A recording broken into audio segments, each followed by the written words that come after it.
Hey everybody, it's the last Robo-Kai here, and welcome to the second episode of Let's Play Nioh. I'm joined as always by Cool Guy. We're back, bitches! And this is the beginning of Nioh, and I'm actually sort of letting this scroll through slow enough so everybody can actually read it, because this is a very important moment of character creation. We're always going to be playing as William, and William is always going to look like William unless you use like multiplayer style shenaniganry.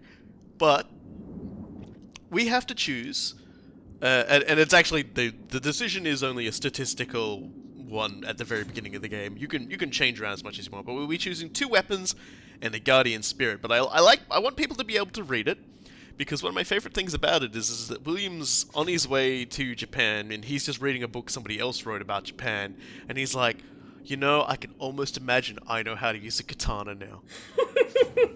It is the funniest thing on the planet, and there are so many people in like modern age who probably kind of wish that. So William is basically like the the ultimate You're Westerner. kidding me? There's a bunch of people in the modern age who actually do believe that. Yeah. So when the game launched, the first 5 weapons you see in that list were the weapons that were available, and then as they added the expansions to it, which added extra missions and things, they added 2 other weapons, the Odachi and the Tonfa. We are going to be playing with my favorite weapon, the Odachi, because I fucking love this weapon. It is my favorite. Big giant sword.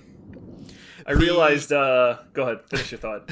The other weapon I'm going to pick is just for stats, is the katana. But my intention is I will show off every single weapon, and what I'll be doing is there are sort of side missions that you can do that are shorter than the main missions and revisit locations you've already been.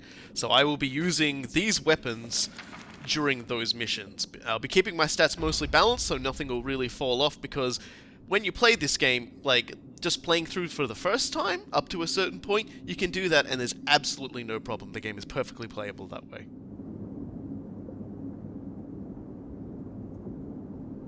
And here they are talking about ki, and how there's actually a mechanic we're going to be seeing once we get in, and it is firstly stances. So those movesets that you saw me using with those particular weapons are going to be drastically expanded. And also how we use ki and how we regain it is going to be changed in a big way. Here's our guardian spirits, because we've lost ours. And so, convinced that he feels like a guardian spirit has been watching over him, and considering the journey that sank 4 other ships, William is right to feel like somebody is watching over him. We're choosing Fire Dog because Fire Doggo!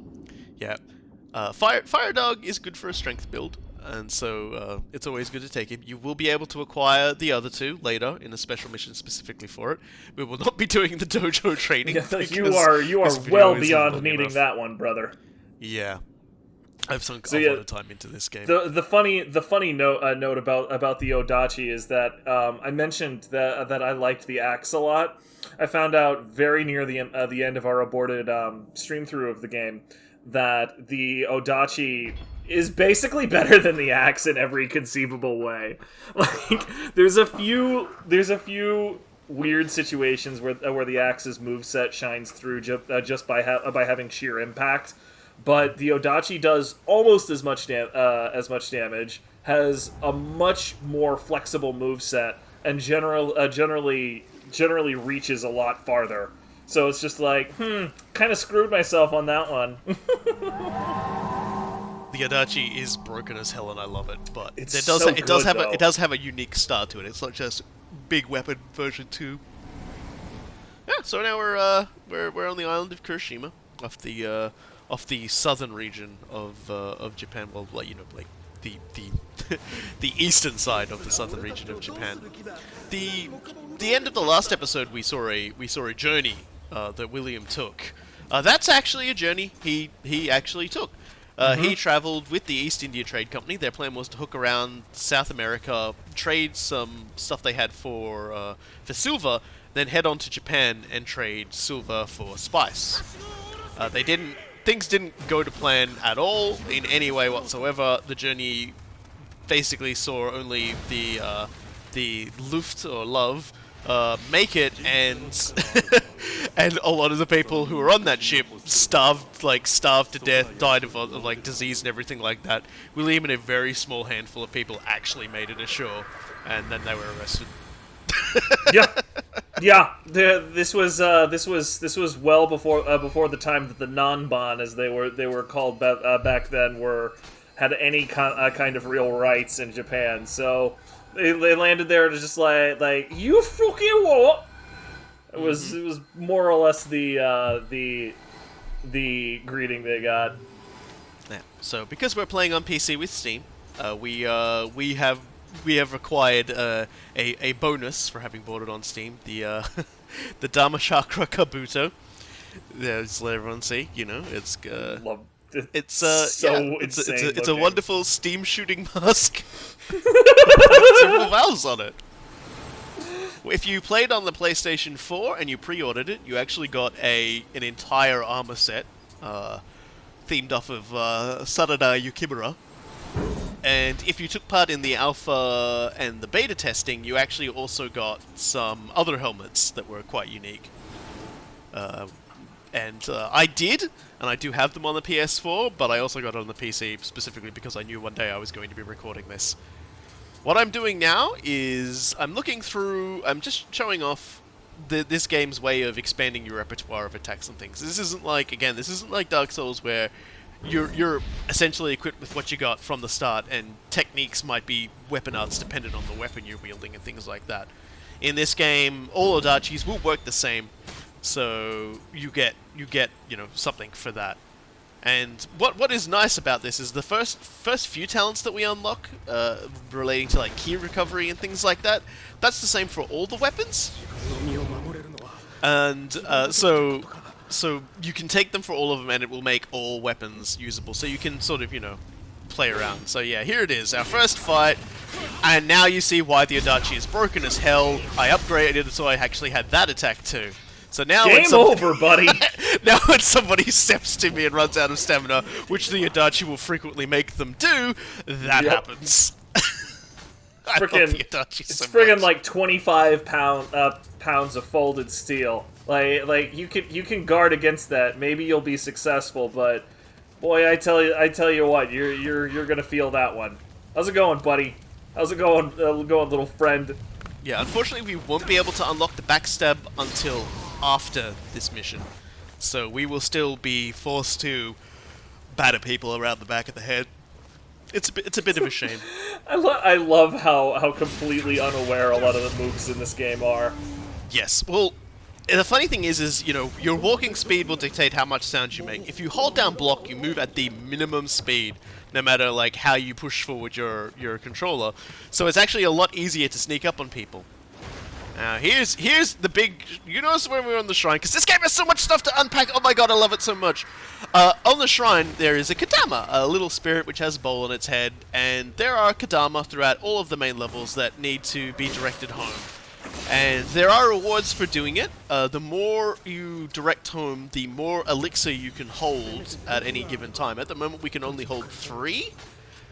When we die, if we've run out of elixir and we don't have any in our storehouse, the game will always give you a freebie of 3. By finding more Kadama throughout the levels, we will get access to more of that stuff. This is a Revenant! Good man. And when someone I'm so dies, glad including you, it'll basically send out a message to everyone's game, similar to blood spots in Dark Souls. Only the difference is you can fight them with all the gear and items and everything that they had at the time. Their AI is no joke. And you can equip them, and you can become them. And it's good if your gear sucks, or if you need to farm some gear for whatever reason. You can just pull up a Revenant. Even if you're not playing online, there are some like that one that are placed there by developers. Some of them have very funny names. Some of them actually will also play dialogue when you defeat them. We won't see those for a while though. I will say, like when we were doing our stream through of the game, we were playing online, obviously, and I was incredibly irritating because like pretty much every time I saw a funny named Revenant, I felt like I had to fight it. And as you might imagine, when you're playing online, there's a lot of very, very silly people on Steam. So like every 5 feet, I was just like, oh, I want to fight this one. And eventually, you just had to smack me upside the head and tell me to focus. Yeah, Because it's like we're trying to play a video game here. we're trying to play a video game, man. And yeah, no, these guys do have very good AI as well. And it was my first time ever playing this game, so I died to them a lot. Yeah, they're very tough. So I keep saying so. It's time to talk about Keyflux, because I think at this point everyone's probably noticed that I've been doing a weird sort of thing. Every time my key bar depletes, there's a degree of white left over, and then at a certain point when it sort of flashes up, it goes pink, and then as the white fills up, if you do it at the right time, you essentially fill your stamina back up, your key back up. On top of that, I have equipped some skills which make it so that I gain even more if I change my stance when I do it. So they call that keyfluxing, and keyfluxing is a very important part of maintaining your stamina and also maintaining your momentum and your attack in Nioh. The rhythm in this game is much different from Dark Souls, and it's much more important that you get it. In Dark Souls, I would argue that your timing is much more important than your rhythm. At least if you're not playing PvP. In Nioh, if you don't have any rhythm, you're gonna have problems. You're gonna have a bad frickin' time. Yeah.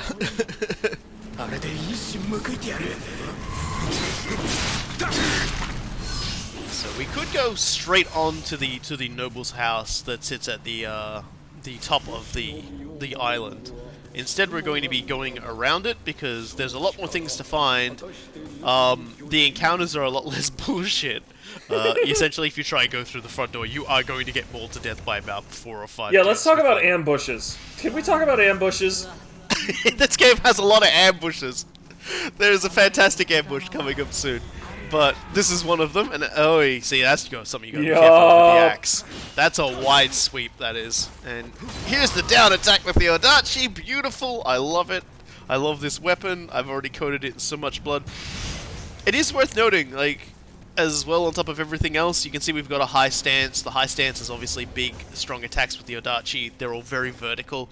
The low attacks, they come out quicker, do less damage, consume less stamina. Obviously, we know what normal is. Your actual dodge attacks also change when you have different stances on as well. The light stance has a lot more reach, and I think it's also a roll, whereas the other two don't go quite as far, consume a bit more stamina. And the last button you see there is you sheath your weapon. And you might go, well, that seems really stupid. Why have a button for that? Well, a lot of weapons actually have attacks that start from being sheathed. The katana is famous for the EIE, the quick draw attack, and you can get that in this game.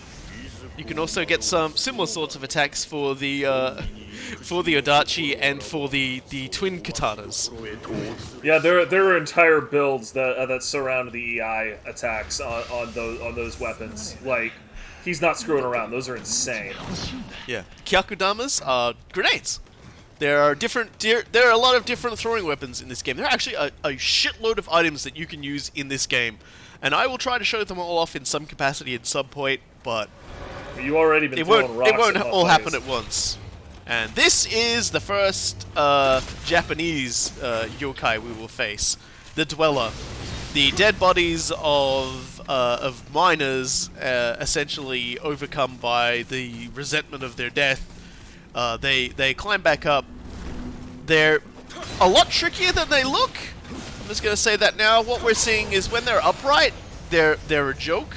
When they're on all fours and they attack you, they're terrifying. Holy mother! They like hit you about 4 or 5 times in the space of a second. It's a little bit. They're very much like the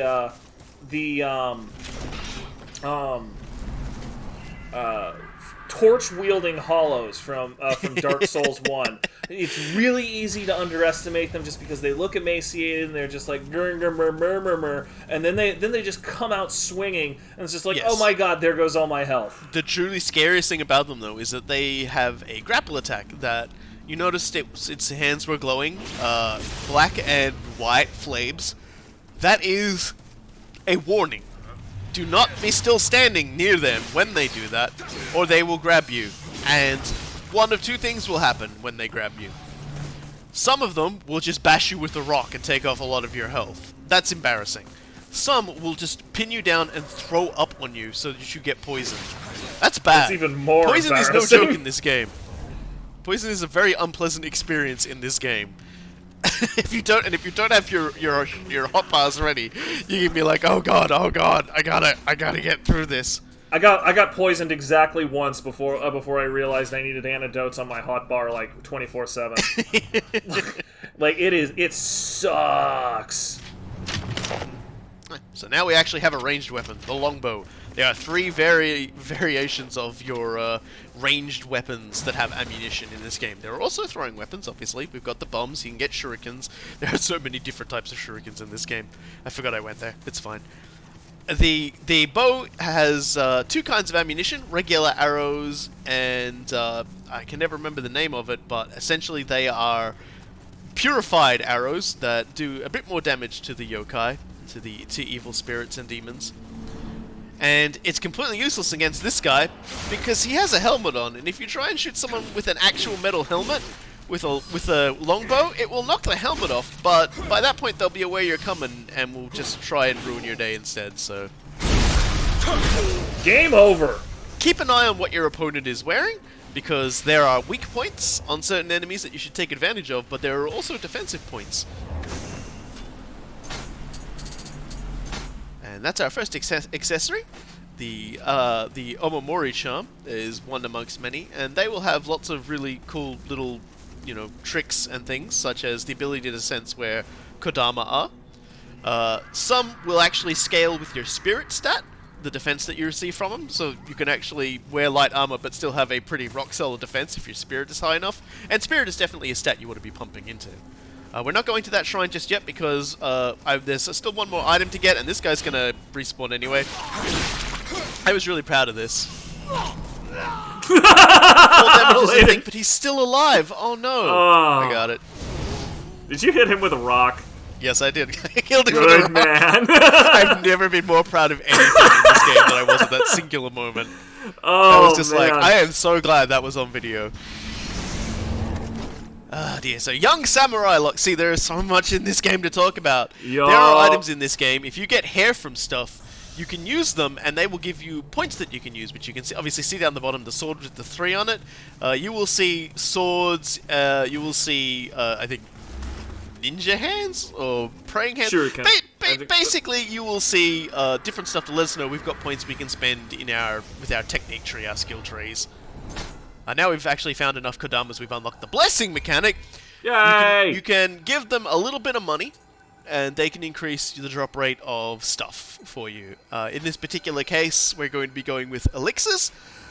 It is dependent on the kind of Kodama you find out there, but yeah. And the reason I always go with elixir is the drop rate stuff of the other stuff never feels that useful or that big. And it's always good to just get more and more elixir, because sometimes you can just bang your head against a boss a lot.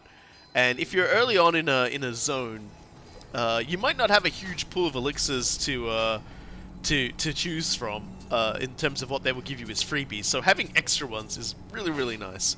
Yeah, no, it's like all of the cool, smart, and sexy people in this game use the healer blessing unless they are going for something very, very specific.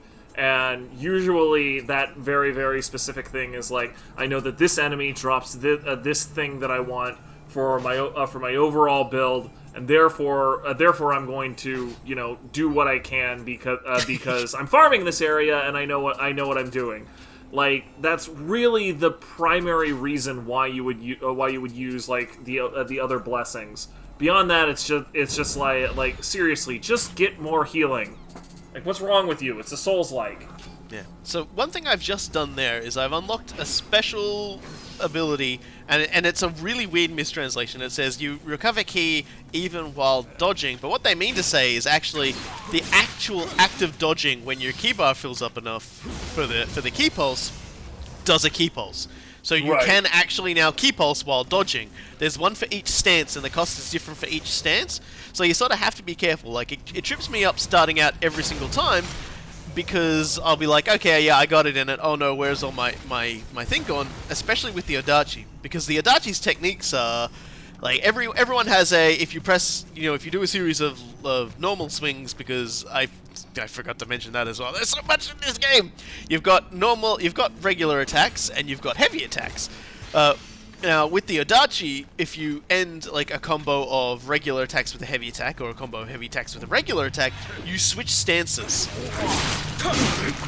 And that is a big deal, because suddenly you're in a stance, and if you don't have your ability to get key pulse back when you're in your heavy stance, and you switch to that, and you try and dodge, suddenly you've got less key. So you're gonna be something that trips me up always at the beginning if I'm playing Odachi. But once you get it, it's really handy. And of course, if you can also get yourself into a really good rhythm with the Odachi, because you can end your mid stance combo into a switch into a heavy stance, and then key pulse stance switch into into medium stance again, and be ready to do it all over again and have all your key back. So I'm I not like the screwing Odachi. around when I talk about rhythm, Yeah. Oh, that was a big mistake there, Home Slice. Yeah, I love that. I love that. I love that so much. I just like I'm sitting here watching him go in after you, and I'm just like, you better pay attention. Oh, you're out of stamina. Now you've got issues. But don't take this to assume that a human enemy is a pushover. These guys can and will ruin your day, and there are. Like, these guys are bandits. There are samurai later in the game, and they will destroy you. GG. So if a headshot doesn't kill an enemy, it will generally knock them prone, letting you run up and coup de grace them, which is nice. If you can get at them. One of the coolest things, if you decide to pick up this game and are playing it with a buddy, is to coordinate those sorts of headshot takedowns. Robokai and I did that a lot, and we got good enough at it. There was one particular boss a little bit later on. We did basically a Devil May Cry jackpot on her. It was amazing. It was pretty nice. I loved it. Gee, there is still so much to talk about. So yeah, that's where the ambush would be. You don't want to go in there. It's bad. Like, from the front way.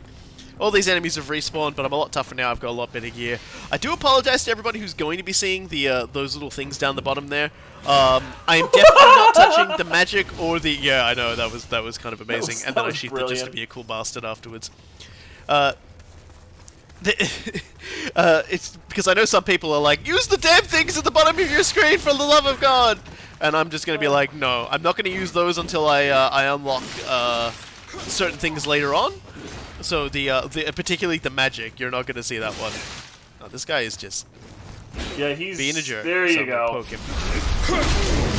End of file. That's another reason why getting elixir drops can be useful, because you can spend a lot more. You can be a lot more reckless. Let's go into this house. What could possibly go wrong inside of this house where everybody is dead? See, absolutely no problem. That big old foggy cloud means that like a fierce yokai awaits us. And Many strong men or demons await you. yeah, so let's Man, I remember the time the time we were playing this game and you told me how what that actually meant. It was like angels were singing, because it made it so much easier to stay defensive and stay mobile. And here we go. This is a yoki. They are essentially the default kind of yokai that you're going to encounter. And that was the mid-range ones in terms of difficulty. Their weakness is their horns, and as you saw, that's exactly what I went for with the big Odachi overhead swing of the heavy attacks. If you do that, you will instantly key break them. And you had planned that very, very well by taking him out right as he made another yokai nexus. Because those yokai nexi, the thing that he was standing in, those are seriously bad news bears for you because they gut your key regeneration while permitting yokai key regeneration. You want to be absolutely nowhere near those things, and you need to have a near perfect key pulse to cleanse them. Yeah. And so, yeah, that basically sums them up. The yokai pools can be troublesome. You can get items that can spawn them for some reason, but then at the same time you can also get magic that can turn them into purified pools, which give you bonuses. It's kind of weird. But again, lots of mechanics upon mechanics in this game. I still haven't even talked about the fact that I actually have an ability where when I do a successful key pulse in a certain stance, I also get a damage bonus in that stance. And there's one for each of the. There's so much in this game. Yeah, there's. And this is actually one of the very good reasons why he won't be using those skill points the second he runs into them, simply because, you know, frequently you want to stockpile something like 10 so you can just get all of a specific mechanic at once.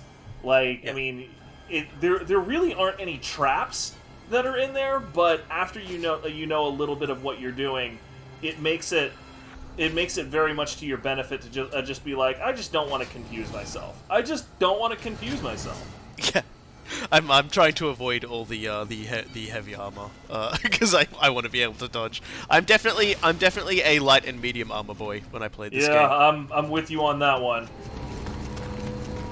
I'm very disappointed that you're not fighting more revenants, by the way. Very disappointed. This video is 53 minutes. Can you imagine how long it would be if I stopped to beat up revenants every single time? You're not wrong, but I don't want to admit that. Like, do you want to be here until we're like super old? Because this is already going to be an extremely long Let's Play. Like I'm not even kidding, folks. We are gonna be here a long time. This is gonna make Dawn of War 2 look like a fucking jaunt in the park. Oh my God. P.S. This right here is the hardest form of the Yoki. Ninja Yoki. Good fucking luck hitting the horn. Guys. Good fucking luck ever being near enough to these guys to damage them in any sustained way. They move fast, they dodge, they hit hard. I'm just gonna activate my living weapon. Good man. Good man. Screw this guy. As we collect Emerita in this game, we build up a meter that encircles our Guardian Spirit icon in the corner there. And also when you use the living weapon, when you've got the steam thing equipped, you just shoot steam out of that mask in one giant blast. I've never noticed that before. Look at it. Yeah. That's amazing. So anyway, you're too hot to handle, brother. Jeez, I'm gonna have to like equip that more often. I'm just gonna like fucking build more of those and just wear them all the time. Anyway, the living weapon meter goes down naturally and also goes down faster when you take damage. Emerita from dead enemies or from pickups will also expand that and give you more, and so it'll make it go longer. Your moveset, you can still use special moves while you're in that form, but your actual baseline moveset becomes a lot different. The Odachi is a whirling blender of death, and that is another reason why I love the Odachi. I'm just gonna keep saying that. It's that the Odachi is my favorite weapon because it's just got so many broken things in its favor, and obviously, you could see the fire coming off it when we do damage. Don't stand on that as a hole. You'd be a really silver girl if you're still in that and fell down that. Yeah, yeah. Who would ever fall down that thing about 3 seconds before his friend warned him about it? Who would ever run into that sort of thing? Fucking God. Kadama. Yes, every Guardian Spirit has an elemental aspect to it. In this case, our Fire Dog is fire. Fire, once... I should probably just explain that then as well. The accumulation of a status effect on an enemy will... it doesn't instantly happen. They have to be hit with it enough times. That's why light attacks can be really good, because they build up a lot of hits, and it does actually build up elemental damage very quickly. Weapons that do good numbers of multiple hits, like the double katanas or the tonfas, they also help build it up very quickly as well. Fire does tick damage, So it's the pure DOT. There are lots of other elemental abilities you can get, like elemental stats, and also the ninjutsu tree also has a lot of its own unique status effects as well on top of that you can use. That was an incredibly close call, by the way.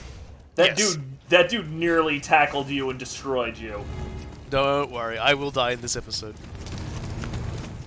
I will suffer. I will suffer for trying way too hard. So yeah, so most of our introductions with the Yoki in this particular one will be from their appearance. Yoki will generally have a fairly easy to predict series of attacks. They will tend to do attacks in pairs. They will usually, a lot of their moves will tend to follow up one another. So, you know, they can do a shoulder charge and then do a slash attack afterwards. They can do a forward slash, pause for a second, and then pull their sword up and slash with it again. They don't tend to do, they don't really do 3 attack combos. They just do. Exception to all of this is the Ninja Yoki. Because, Yes. oh my god, like that dude has a barrel full of moves, and he can pretty much move from any one move to any other move as much as he wants. Like, Living Weapon is kind of William's I win button, and using it against those guys is 100% justified. Yeah, don't be afraid. Like, Amrita drops from everybody, so don't be afraid. Like, my living weapon thing already filled up again. Yeah. Don't be afraid to use it. Don't feel like it's a baby button. It's actually a really good tool to use, and and also you'd be mad not to use it because it looks freaking cool and steam shoots out of my helmet every time I use it. I can't believe I have played this game for a million years, and I never noticed that until going back and watching it, because I was always so fixated on making sure I used my living weapon and didn't, like, let it run out by standing around doing nothing. It's like the coolest thing. I love the devs. I love the devs so much. Yeah, no, I had never noticed that either. Like because you're very much in the moment, just because you know, when living weapon comes up, like Robokai said, like the meter will go down more if you get hit. But you will not die while living weapon is up. So it's very much a matter of getting in there and kicking some ass as quickly as possible. And oh, it's my favorite weapon. And now we have a gun. Yes, we have our second of the 3 kinds of weapons. We have a matchlock gun. Watch out for that hole. Don't fall down it. Swear to God. Shortcuts. The major difference. Oh, well, actually, we'll talk about that in a bit, because first we've got another enemy fight, and yeah, you know, it looks like everything's going alright, doesn't it? Yeah. Yeah. This guy always sort of gets me. I'm like, yeah, let me go, and Yup, that just one-shot me. Yup. Like, that dude scares the crap out of me. I always die to him. I can't, like, so one very specific thing happens when you die in Nioh, and unfortunately I can't show it off because I die later, before I even get back to him to show it off, so I just sort of cut it all out for the sake of time. But, well, we will have to kill some people again, but we do have a shortcut unlocked, so we have to kill less people. Essentially what happens is your guardian spirit goes, oh no, you died and all your Amrita spilled out of your pockets and landed on the floor. So let me just sit on that so it doesn't get destroyed, or taken, or whatever, or dissipate, or whatever it is that Amrita does. Because you kind of want those, right? Okay, I'll just be here come get me when you get here. So you can't use your guardian spirit until you get to that spot, and you know, and pick it all back up, and you'll get all your Amrita back. Your bloodstain contains your doggo. Yeah. If you die again in the process, your guardian spirit goes, okay, I clearly have to protect you, not your pile of in-game money. So let me just come back and help you out. And that's how it goes. There are other ways to get your guardian spirit and your Amrita back without having to do that. Hi there. We're going to be a bit more careful, because we have actually lost all of our meter as well. One actual really nice thing is that if you time it right, they can get put down into that prone state, the Yoki, but they have enough stamina back. He's so happy to be killing.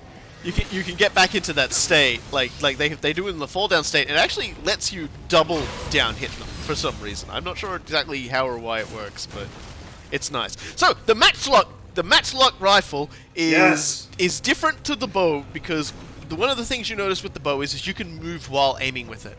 You will always sort of lower the gun when you move with the matchlock. So when you're like having a ranged fight with somebody, you will always pause while you bring the weapon back up again, which means that if like a ranged enemy will 100% probably shoot you again and mess your aim up. So it's not so great for long range duels if the enemy's aware of you. Otherwise, it is extremely good. Game over. It is an extremely strong weapon. And against enemies with helmets, you can use the roaring gun ammunition, which is explosive ammunition. I think the normal ammunition does it too, and just blow their head off. Like it does not suffer from that same issue that the. I mean, you remember Sniper Elite? If you are good at Sniper Elite, you are going to get some fucking mileage out of a matchlock. Yeah, there's absolutely nothing wrong with using a ranged weapon to clear parts of the map away, because this game sets things up in range specifically so you can do that. It's cool. You'd be crazy not to do it. Don't fall down that hole. Again, who would do a thing like that?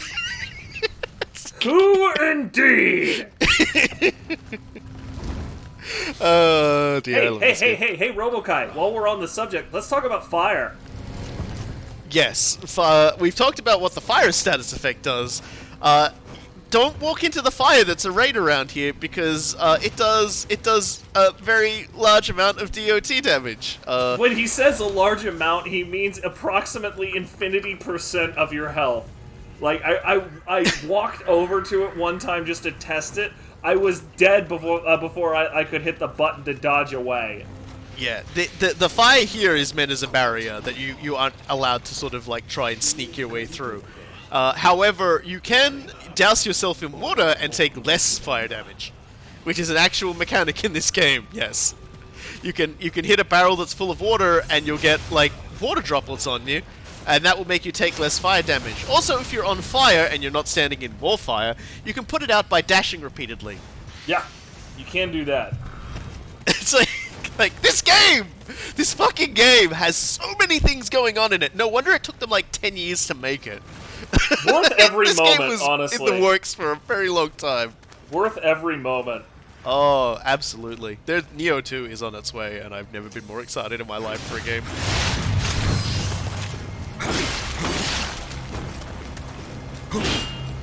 Come on, Bandit Samurai. Just yeah. Just let it go, get man. Overheaded.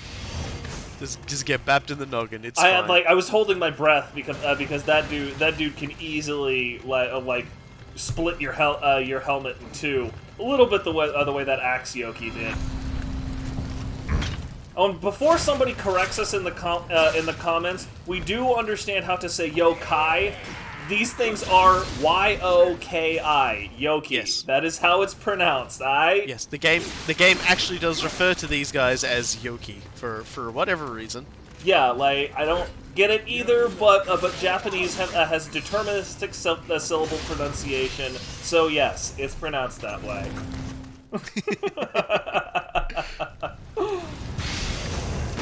You can see my elixir count, I'd just like to point out as well, has gone up to 6. So, with the amount of guys we've caught, like dying and respawning, that would probably put me at about 4, I think, maybe, if I was lucky. But we've got 6. There is a maximum we can hold, and any that we take in excess of items you can hold get sent to a storehouse. And subsequently, like if you die and respawn, it will fill you up to your maximum allowed amount from the storehouse beyond the freebie you get. You know. Assuming you didn't die with like still carrying like the maximum amount, like I did when I upset that Yoki and he stabbed me to death. I mean, he kills you so hard. Yeah, like I would laugh at you for dying with healing on your person, but you know when you get murdered in under a quarter second, I'm not sure there's enough time to hit a button. There is no cure for getting instant bapped. Yeah. There's just no cure. Oh dear, I do so love this game with all this fire everywhere. For what it's worth, when when Robokai rolls past some of these people or some of these graves, if you see it outlined in red, that's one that the developers placed. If you see it outlined in white, that means it's a player. Yeah, apologies if I accidentally dox you other people playing the game. This is the game's way of saying, hey, there are weapons that are stronger, I guess. Like, you know, even though we've probably picked up like a million of them at this point. I'm sure it's fine. Yeah, it's fine. I can dig it. I love the dialogue. People will have obviously noted that is not a Japanese ship there. So this is the ship we've been chasing. That is a Caravel. This is Edward Kelly's ship when he's used to head off to Japan with Sisha, who has been kidnapped. Or Sisha. And here is a cave. This cave is a lot more horrible in subsequent stuff, but if you ever get stuck for whatever reason, the game like glitches out or whatever, you want that sword. That sword essentially is kill yourself. And it will throw your stuff down on the ground. There's also an item we'll get once we finish this level, which is essentially quit the level. Like, fuck this, quit the level. So, you know, the game has a lot of toys to play with. Bap. I mean, for a glorious moment there, you had exactly as much money as you did at Amrita, and I was just sitting there appreciating it. It was 4,006 across the board. Yeah, this game has 3 currencies, by the way, everybody. God. Yeah, this money, and the other one that you can get, which is called Glory, which is like multiplayer based. You might have seen when I killed the Revenant, it said I got some glory. They don't fall off you when you die. Ah, that looks ominous.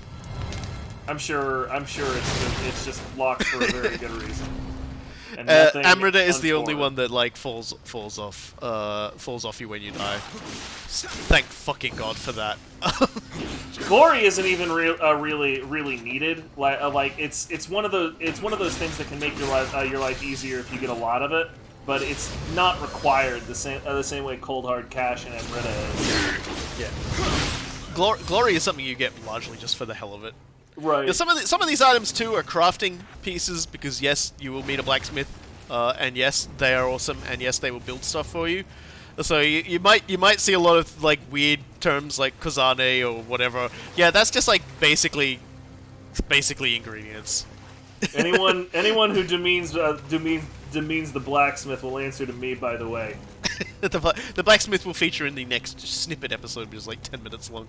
Hey, another shortcut! Hooray! The spirit stones are handy things. You'll know them. Like, you know, every game that does Souls-like stuff has it. And look, all the Kadama spirits guided to the shrine. And now we're going to fight a Yoki in an enclosed space. Yeah, I'm sure there's nothing wrong there. There's nothing that could possibly go wrong. Well, you see, that was well scouted, dude. You did legitimately a good job there. I was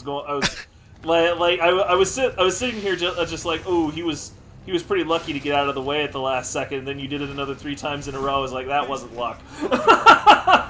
Turning into monsters.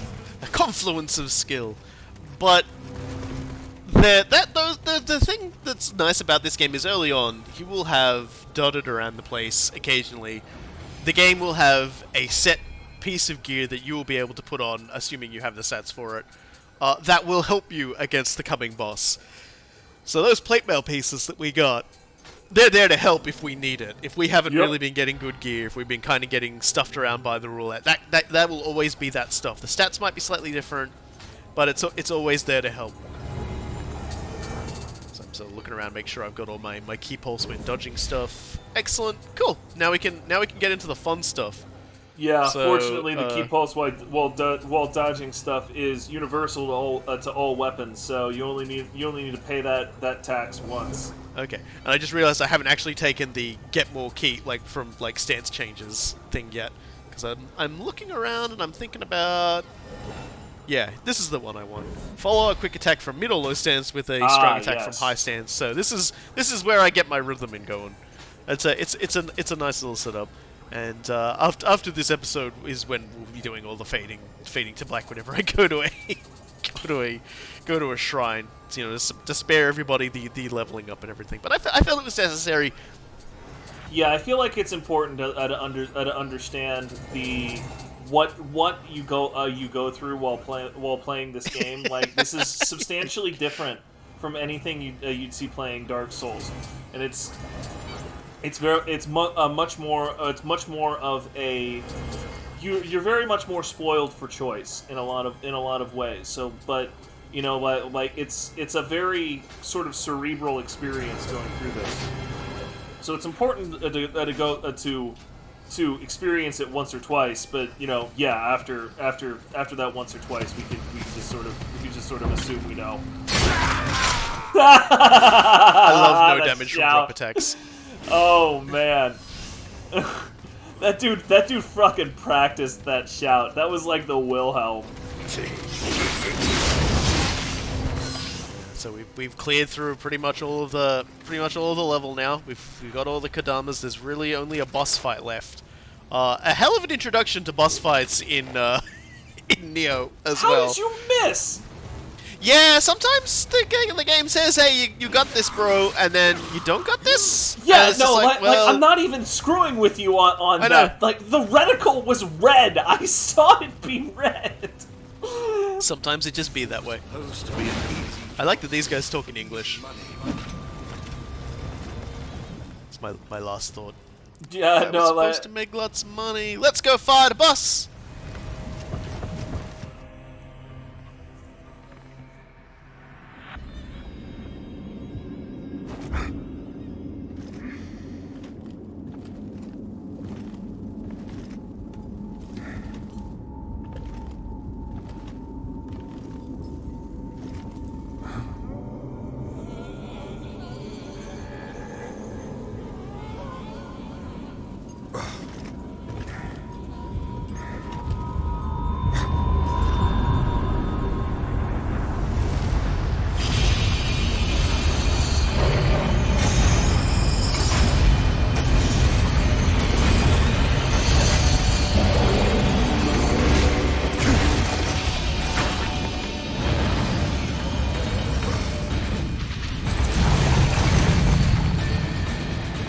Say hello to the Onryoki. He is an amalgamation of the negative emotions built up from slaves kept on a ship that died and were mistreated upon their journey.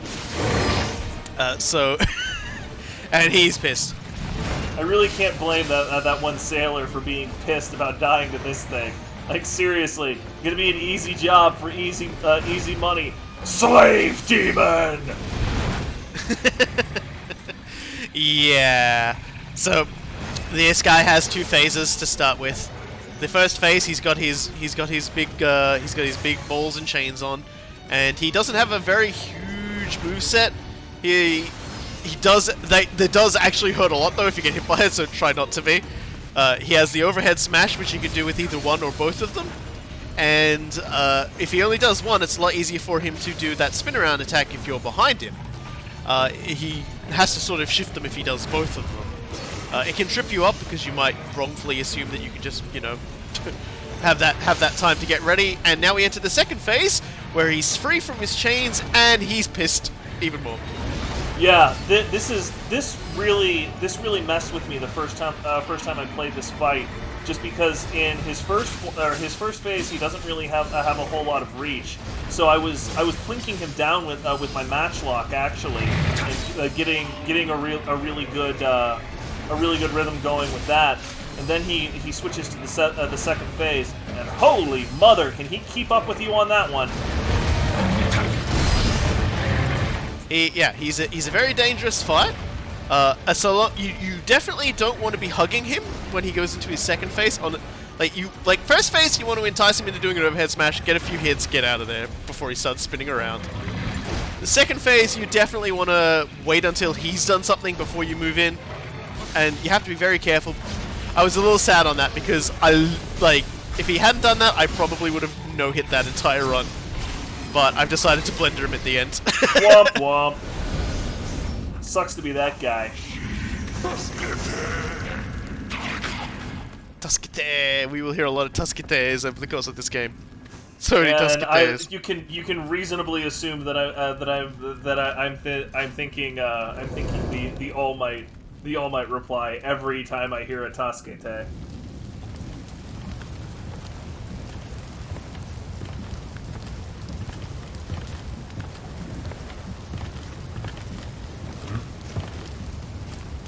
Who are you? A foreigner? Your skill against Oni is impressive. As is your skill with English. My name is Hanzo Hattori. And you are? Call me William. I'm here in pursuit of someone. An enemy, perhaps? Hunting a person down in a strange land will not be easy. If you lend me your strength in fighting Oni, I will help you in return.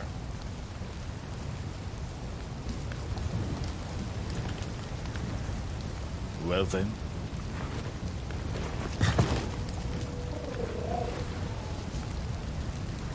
Dawn is breaking.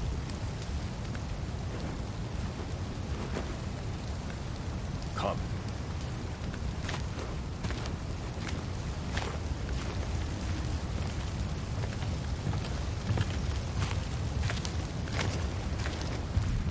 We're not going to talk about Cat Clock.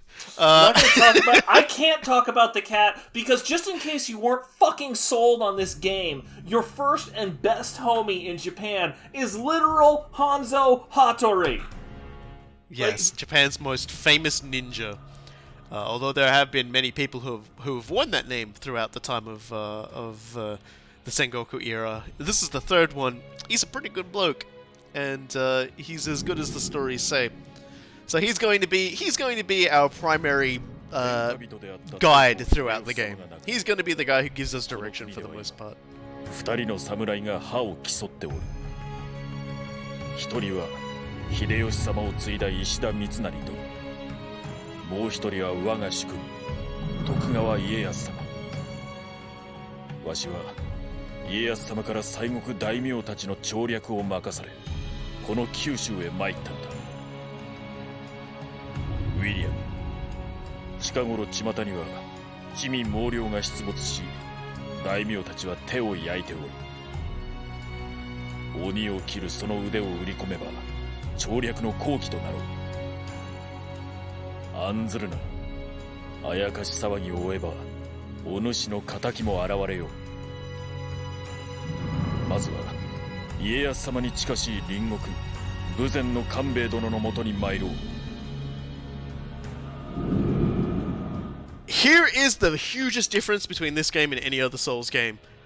We have a world map. We are going to be bouncing between it, and we will be exploring the Kyushu region next time. There's our Himorogi fragment that will be used. You can use to get out of the level. But, it destroys all your Emerita, but there you go. If that's your way out. They add the tutorial to the dojo if you want to do it. Also, Way of the Ninja Novice has been added to the dojo. That's very important. And Twilight missions, which are basically harder variations with better gear that you can do. I won't be doing them during the Let's Play because it imbalances your gear. I've been the Last Robot Guy. This has been Cool Guy. We'll see you around.